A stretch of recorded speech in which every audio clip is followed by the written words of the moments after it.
Hello, and welcome to another episode of Let's Play from Mission 5, Scars of the War. So as promised, we're going to go ahead and do the battle simulator. I believe it is mission number 10? Let's see here. Oh no, this isn't the right one. Okay.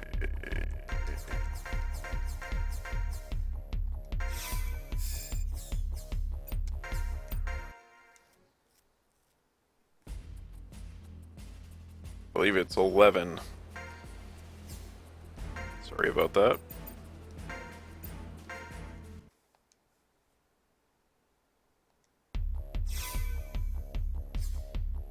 Yes, this is the one.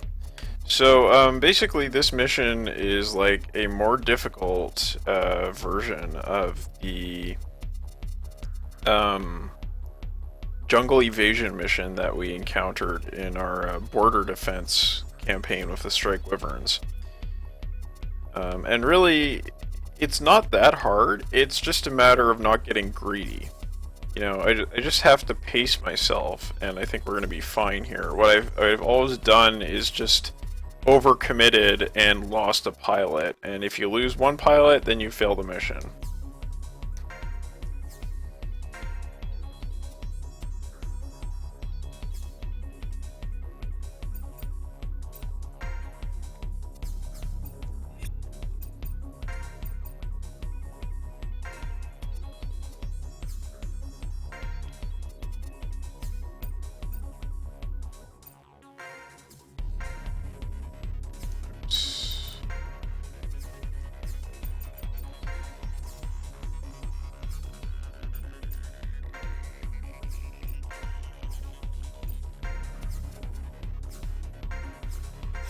Go with this. I've equipped hover type legs, the Bowers legs, on all of my Vonzos.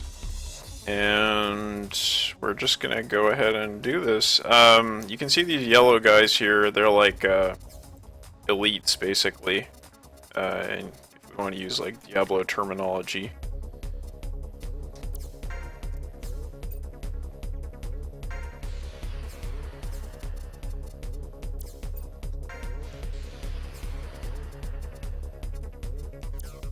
So I probably should have put my sniper at the front of the unit there. But yeah, since this is just a, it's just a simulator mission, I figured I might as well talk about some random topics that have been on my mind. First of all, I think the big news of the day for gamers is certainly the announcement of the death of Satoru Iwata.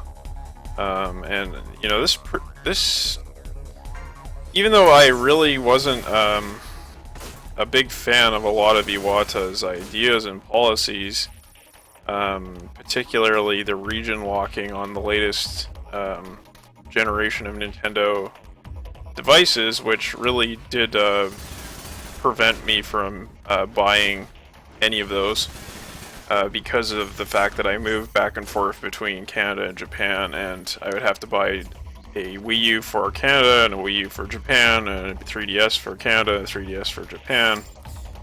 Aside from that, I think we can all agree that against his critics, Iwata made some solid bets on the DS and the Wii, and I was definitely a critic of the DS, and I was definitely a critic of the Wii, and I was to a large extent wrong about both of those systems, especially the DS, which was a huge success and a very solid system. The Wii, of course, had its ups and downs, but it was a commercial success at the very least, even with a silly name like Wii.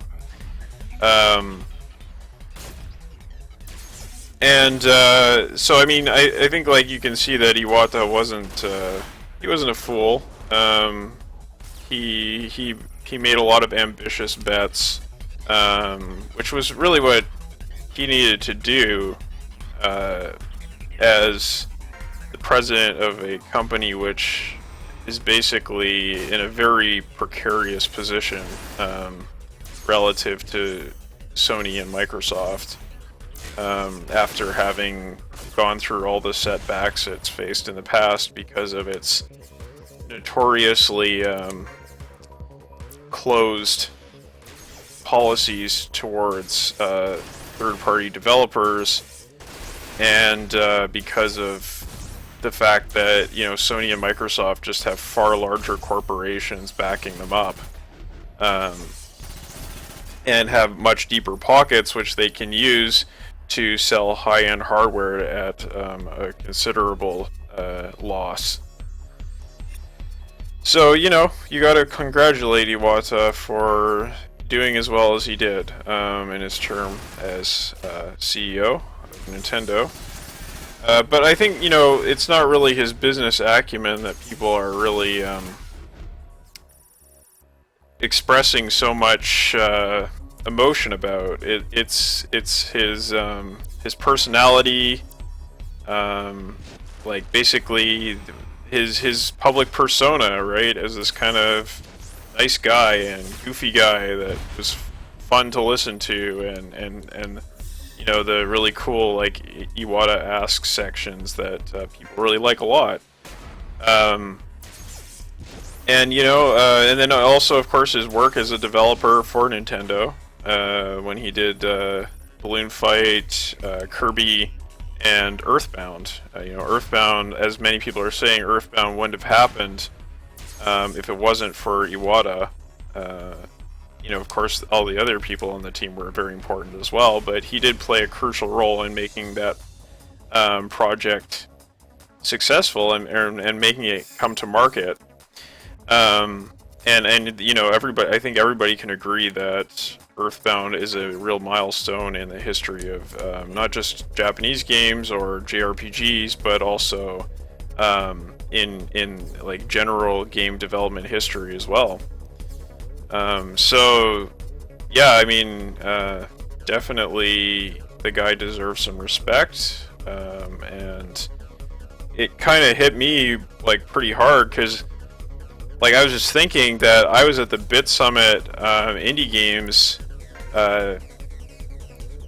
exhibition, I guess you might call it, here in Kyoto, and on Saturday, and while I was there, everybody was talking to each other, and we were chatting about indie games and development, and like Shuhei Yoshida was there giving speeches, and I saw like Iga there, and a bunch of people from Inti Creates, and some other companies as well, some really cool people from some indie developers from Devolver Digital and that kind of thing, and the people from 8.4 who do really cool localization stuff.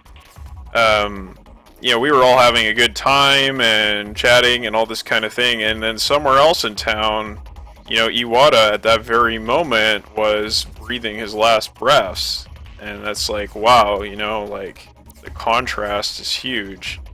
Yeah, I mean, it's not anything really that profound, but you just think about, like, even in one city, there's such different experiences going on at the same time.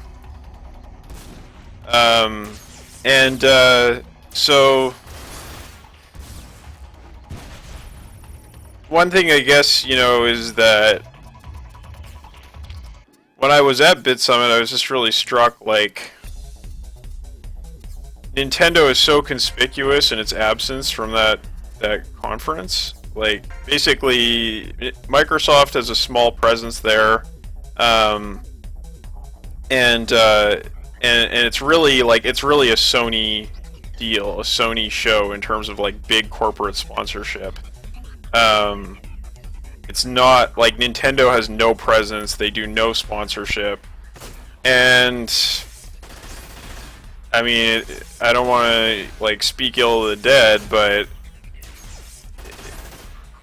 I guess it's like that just shows such a difference in philosophy between Nintendo under Iwata, and Sony, or I should say PlayStation, under Yoshida.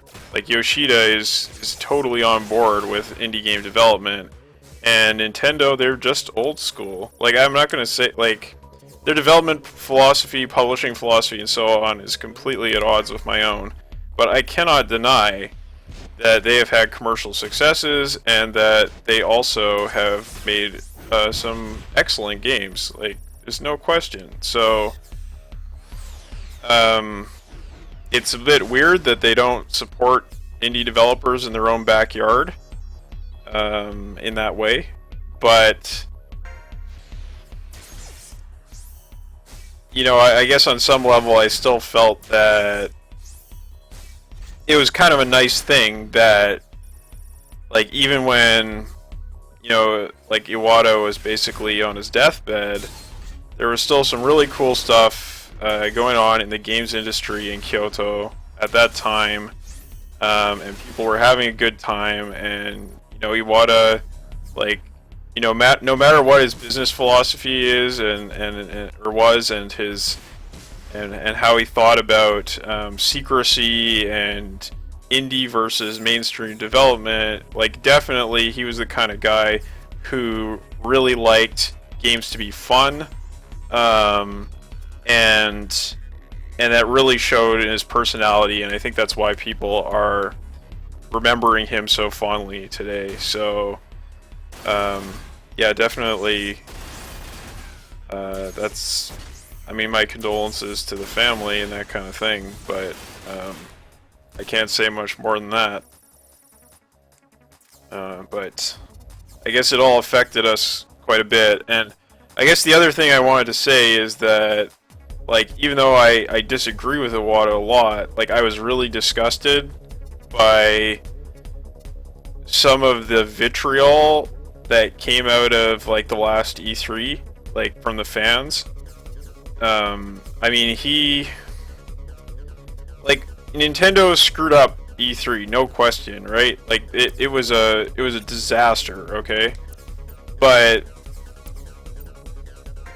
like, I mean, I still felt bad for Iwata. Like, I didn't even know, like, his health issues were going on at that time or anything like that.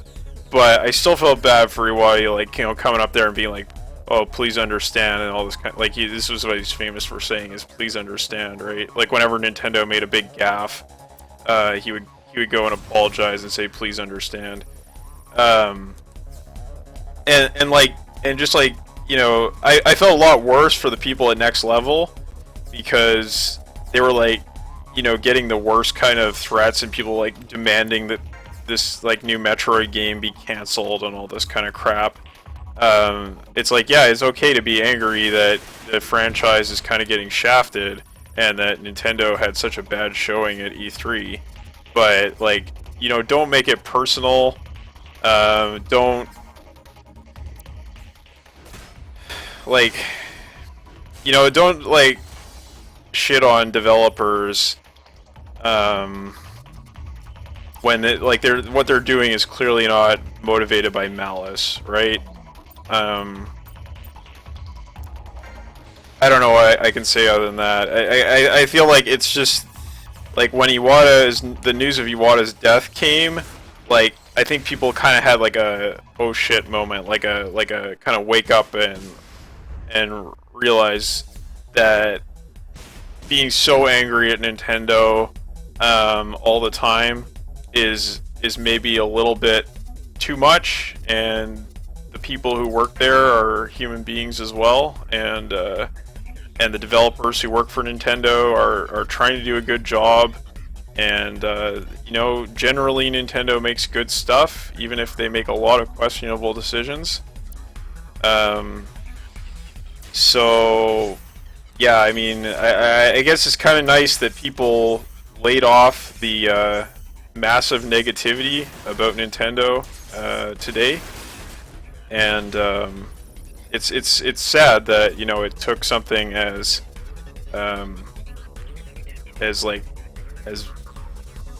dramatic as the death of the CEO, who was, you know, like, even though people disagree with him, like I said, he was well loved for his personality, to get people to kind of wake up and be like, actually, this is going too far. And I think like, if you really want to look at the attitude about Nintendo, like I think you should go listen to the last week's episode of the Player One podcast, and like everybody on that show is at least like a modest fan of Nintendo, but they were just like so down last week because of talking about Nintendo and like the bad news. Like even though they were playing some fun games and stuff that week, they were still just like they were all just so bummed out, and like I guess listening to like what Kevin Larrabee's been saying on Twitter and that kind of thing. Like he was on the show last week and he was part of that whole bummer atmosphere. Like, yeah, I guess it's just like even the people on that show who were so bummed out and so negative about Nintendo, they still had like kind of like a 180. Like not saying that like nothing they said in criticizing Nintendo was valid, but just like, okay, well, there's actually some pretty great people that work there, and I don't know, we need a little bit of moderation in our criticisms, at least to the extent of having respect for the people who work there. And maybe like the storm of negativity that we constantly see online, we need to like take a step back from time to time. And I guess the final thing I have to say is that, yeah, it really goes to show the measure of a man like Iwata, that his death prompted like some serious reflection among people. And I definitely don't mean to say that the people on Player One podcast are guilty of being just like negative Nancy's and constantly being negative or anything like that. They were just honestly bummed out about what was going on. It's just like, they went from that position of massive negativity to like, let's go back and remember the great things that Iwata did during his career. And let's remember that he was a pretty cool guy, even if we disagree with a lot of what he did. And that's all I got to say about that. So sorry about rambling, but this is, as I said, it's a simulator mission, and I figured it might be a good time to ramble, especially when there's this kind of historic gaming event that has happened. And I honestly wasn't going to record an episode today because it's really late here. But I figured, like I gotta get this out. I gotta like, mention this because, like I said, it hit me pretty hard. Even though I'm okay now. Like when I heard about it, I was definitely like tearing up and stuff to think about like, his family and it's really rough to think that he died so young. I mean, it's not like he was super young, but he's still young as far as these things go, especially when he lives in a country like Japan where we have a very long lifespan, generally speaking. And then I think the extra thing was just like, this is something that happened in Kyoto. This is something that happened in town here, nearby. So it's like, just affected me that much more.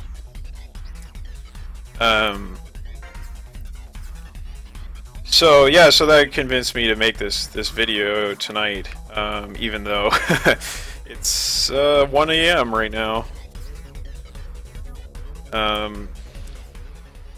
So yeah, the other thing that one of you mentioned is that you wanted to hear a little bit more about Front Mission 2. And I'm happy to oblige. I can talk about Front Mission 2 for a long time. I gotta kind of think about what it is that I'm going to talk about specifically, because there's so much to talk about with that game. And I think that one thing I will say, in light of today's news, not about Iwata, but arguably the much more important news outside of the world of gaming,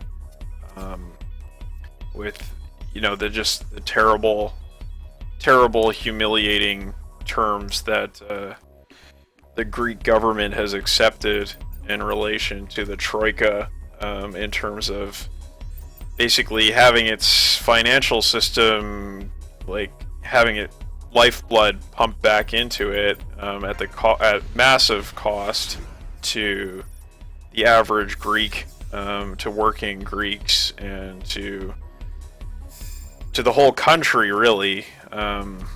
Which this is really just a real day of infamy in the history of the EU, and in the history of Western civilization, really, that it would come to this.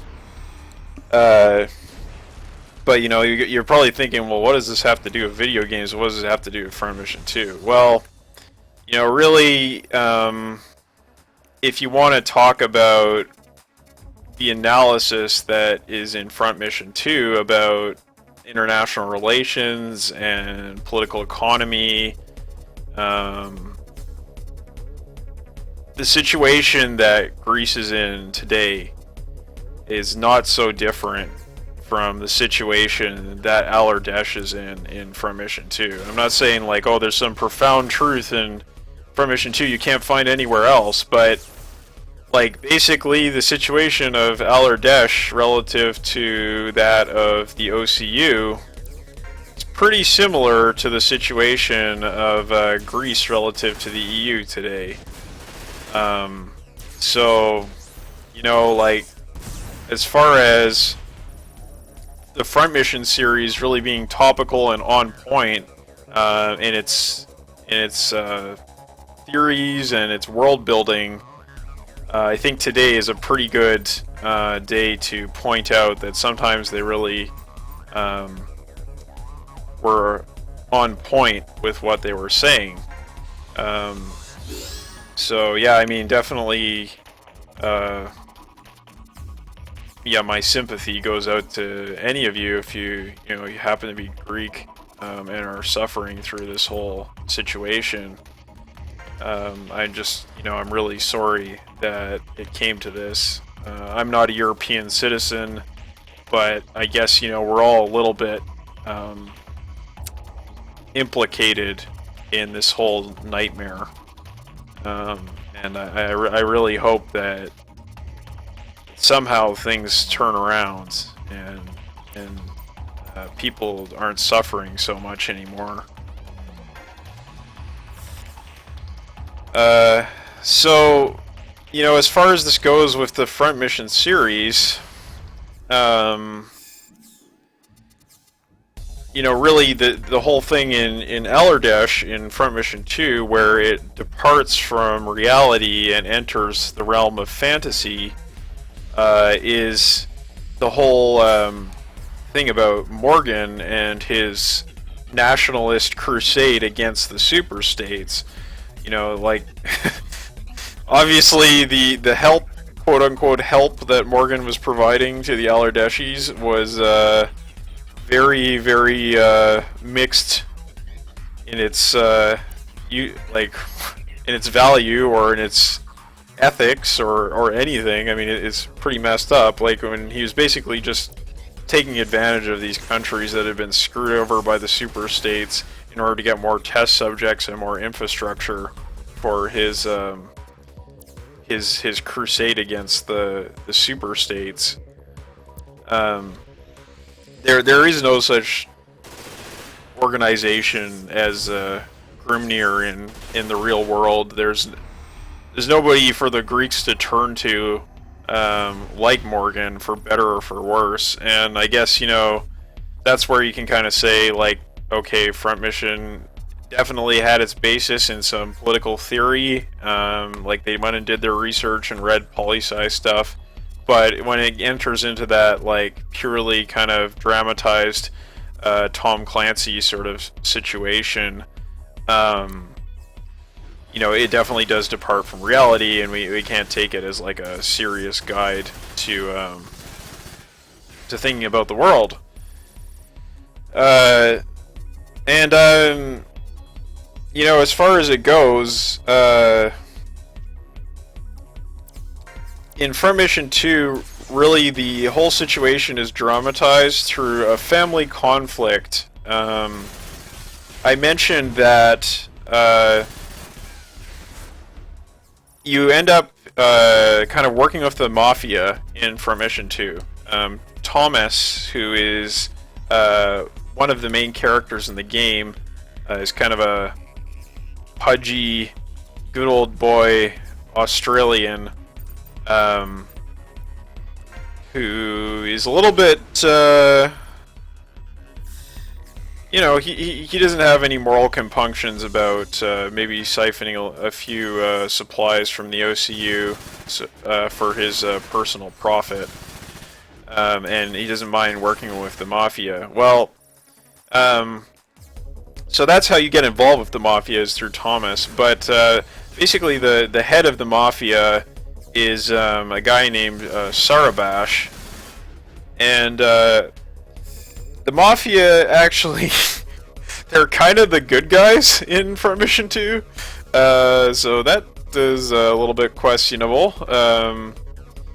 Like, I think they definitely play up their we're just kind of innocent smugglers kind of angle, and they definitely play down the more unsavory things that mafias happen to do. But he comes off as like basically a sympathetic character. That, you know, he does a lot to bankroll the resistance to the coup d'état, while simultaneously utterly despising the OCU. So he's like the representative of national resistance, both to the meddling of Morgan and also to the OCU. And really, like, the thing that tears apart his family is the question of how to resist the OCU. It's not whether or not to resist the OCU, it's how to resist the OCU. And actually the leader of the coup he's named Ven. And Ven is like basically Sarabash's adopted son. So there's this whole family drama that goes on, and Ven is like probably the most sympathetic, or the most I don't know if he's the most sympathetic character in the game. I wouldn't say that, but he's definitely a sympathetic villain, and he is definitely a tragic character, because you can't necessarily say he was in the wrong to start the coup. Like, it's definitely portrayed as like he was justified in doing it, and like Sarabash's inaction isn't necessarily valorized. Like, Sarabash was saying, like, you know, we have to take a more gradual approach. We have to like work through other channels. We can't use a military coup to try to throw off the OCU yoke.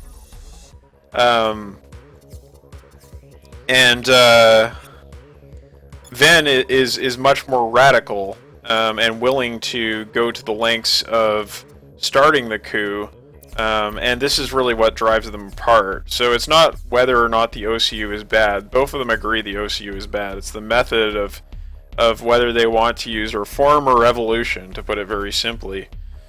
And so, yeah, it's the whole reformist position is ultimately seen to be the correct one in the game, as opposed to the revolutionary position. But that doesn't mean that yeah, Ven was like completely in the wrong. They do not suggest that in the game. It's more the case that he did what he needed to do. He did what he had to do. He had the right motivations, but in the end, like basically, it just wasn't going to work out. And making a deal with the devil, so to speak, making a deal with Morgan, was not the right way to save Alardash. So yeah, I mean, the other way in which that whole conflict gets dramatized in Front Mission 2 is in the character of Ash, one of the main characters of the game.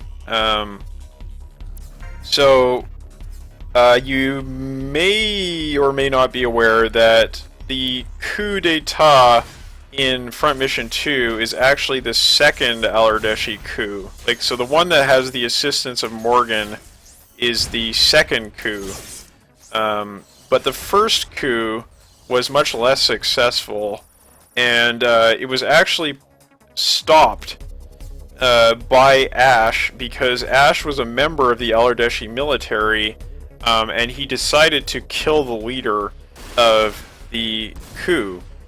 And this is why Ash is such a conflicted character, because on the one hand, he is a patriot, very, very confused patriot, and definitely, like at the beginning of the game, he has a lot of really conflicted feelings about his identity as an Alardashi because of, you know, basically, like, he committed the ultimate, I wouldn't say that necessarily the ultimate crime, but like the ultimate vote of non-confidence in independence when he went ahead and killed the coup leader, right? So, like, when you start the game, he is actually working for the OCU military, like the federal military, not the Alardashi military, and so he is not a member of the second coup when that gets going. Nor is he in a position like he was in the first time around to kill Ven, to kill the leader of the coup. And you don't learn until quite late, really, what's going on with Ash. But, like, one thing I really like about Front Mission 2, in Ash's character, is, like, you actually go and visit his hometown, and you can see how it is like this, it's like this deindustrialized city that has been run down to, like, the point of being a slum. Like, it's basically like a, you know, it's like a Bangladeshi version of Detroit, right? So, like, you can really feel, like, his internal conflict, that on the one hand, he has seen the people around him suffer as the OCU pulled out its funding for Alardashi industry, and people lost their jobs, and the country became deindustrialized. So he really understands at a very personal level why the officers involved in the coup, and why Ven has gone ahead and tried a second time to achieve independence through revolution, through nationalist revolution. But on the other hand, he still didn't agree with the methods and the principles of the coup. And, you know, I mean, there's a certain danger to, I don't know if you would say danger, but it can be a cliche to sort of, like, have this conflicted character be the main character, and portraying him as, like, morally superior to the people who are in the coup. But I don't think the game really goes that route. Like, they don't suggest that Ven necessarily was in the wrong.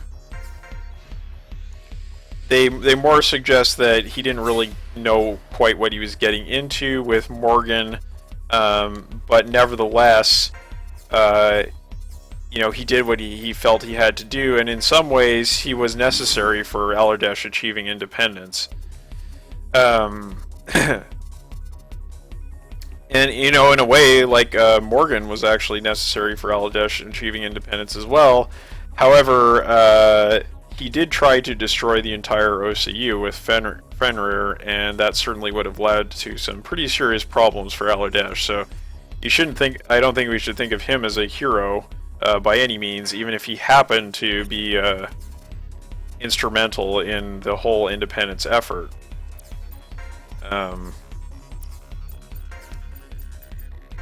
So yeah, I mean, I think Ash is a great character that way because, like, he's conflicted, and we really understand his motivations, both for and against the whole Aladeshi independence movement. And I love how we really get to see Aladesh at the ground level, and what the reality is for people in the country, and how, like, that sort of sociological view really adds depth to the story of the game. That is something that you really, really do not get in Front Mission 5. Front Mission 5 is a much... I mean, it's a grander story in a sort of time sense, but it's also a much more personal story than Front Mission 2, which, like I said, I think the best way to describe it is like as a sociological story. Like, it's similar to kind of like the naturalist or like social realist novels, where they try to like show society from different points of view and give you some sense of how it all fits together. Whereas like Front Mission 5, like, yeah, I mean, it's like on the one hand you have the grand narrative, and on the other hand it's very much like a Tom Clancy novel about this one soldier going through his career. So yeah, I mean, you know, definitely I fall down on the end of saying that, you know, Front Mission 2 is a better story. And part of the way that they, like, one of the major differences in the two games is that in Front Mission 2, not only do you have a full roster of characters, but like in Front Mission 1 and Front Mission 3, I think even in Front Mission 4 to some extent, you do get to like walk around town and talk to people, and go to bars and talk to people. Like, that's kind of a staple of the Front Mission series that you don't see in Front Mission 5. And instead that's replaced with the base sections, which I think are, you know, totally reasonable for the kind of story that Front Mission 5 is trying to tell, because it really is a story about soldiers and about like really elite soldiers in the US and military. So like, you don't necessarily need to go to town because basically the time they spend on shore leave and so on is pretty insignificant compared to the time that they're spending on base, in terms of the story that's trying to be told here. So yeah, no, I mean, definitely I'm not saying that that was a mistake that they got rid of the town sections, because it really wouldn't have worked with the time scale and everything that they were trying to do here. But I still like that Front Mission 2's approach more, even if it doesn't tie together the whole series, which is the big benefit of Front Mission 5 and its story.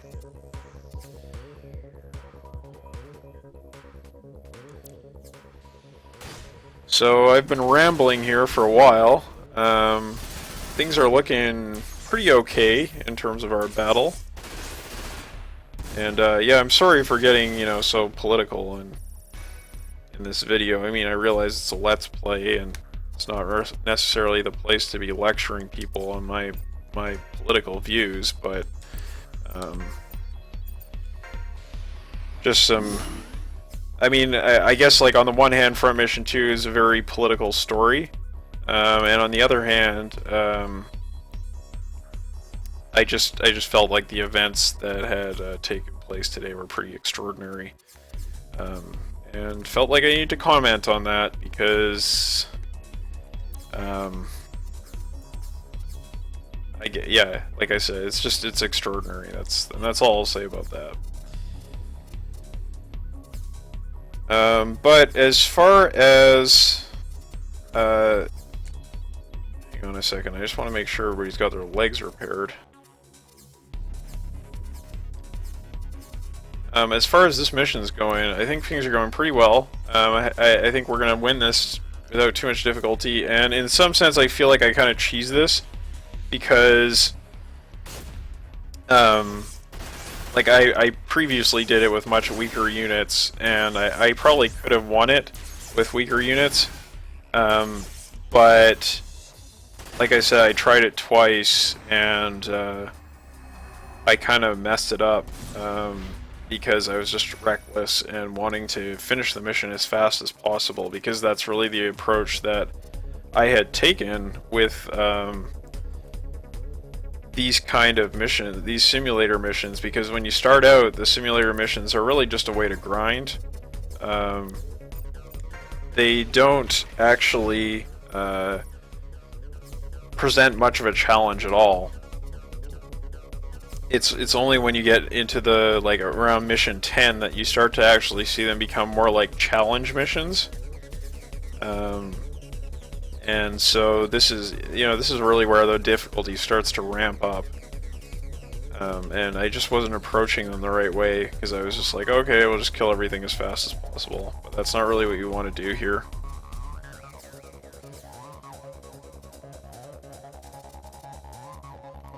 Fortunately, I can't get extra hit on this guys, but just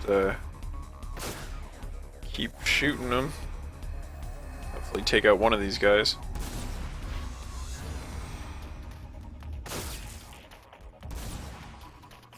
No dice.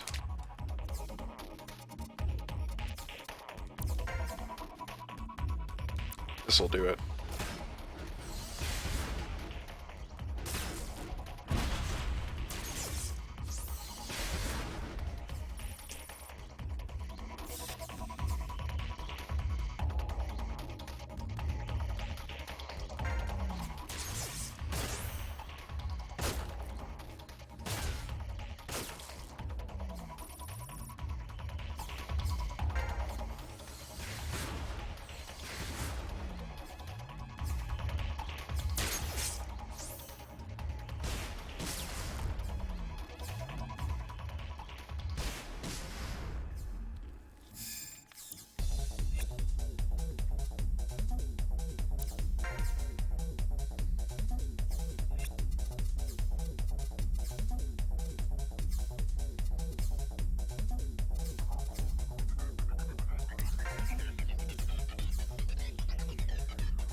Ah, yes, Hector is the one who's got no legs here.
We are doing work on these guys.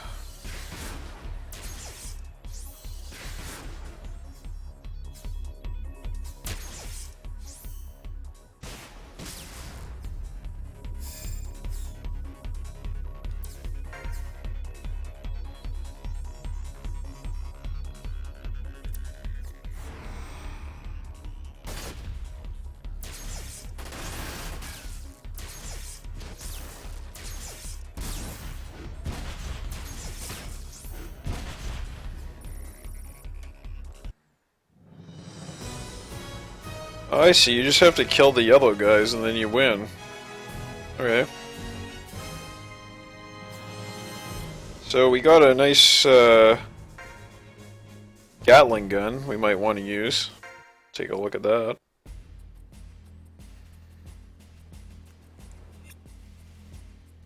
Let's go ahead and do that right now.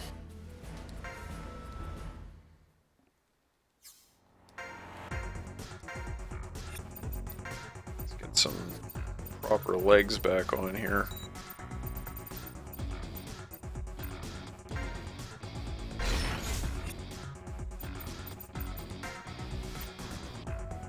Fujan.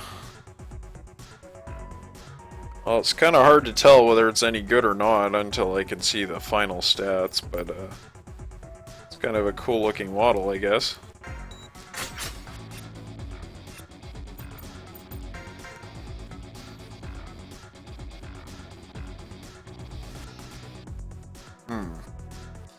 But as I've mentioned before, the character that I want to use a Gatling gun with is Duke Takahashi, and we're not going to get him until the next base section, so we'll have to wait on that.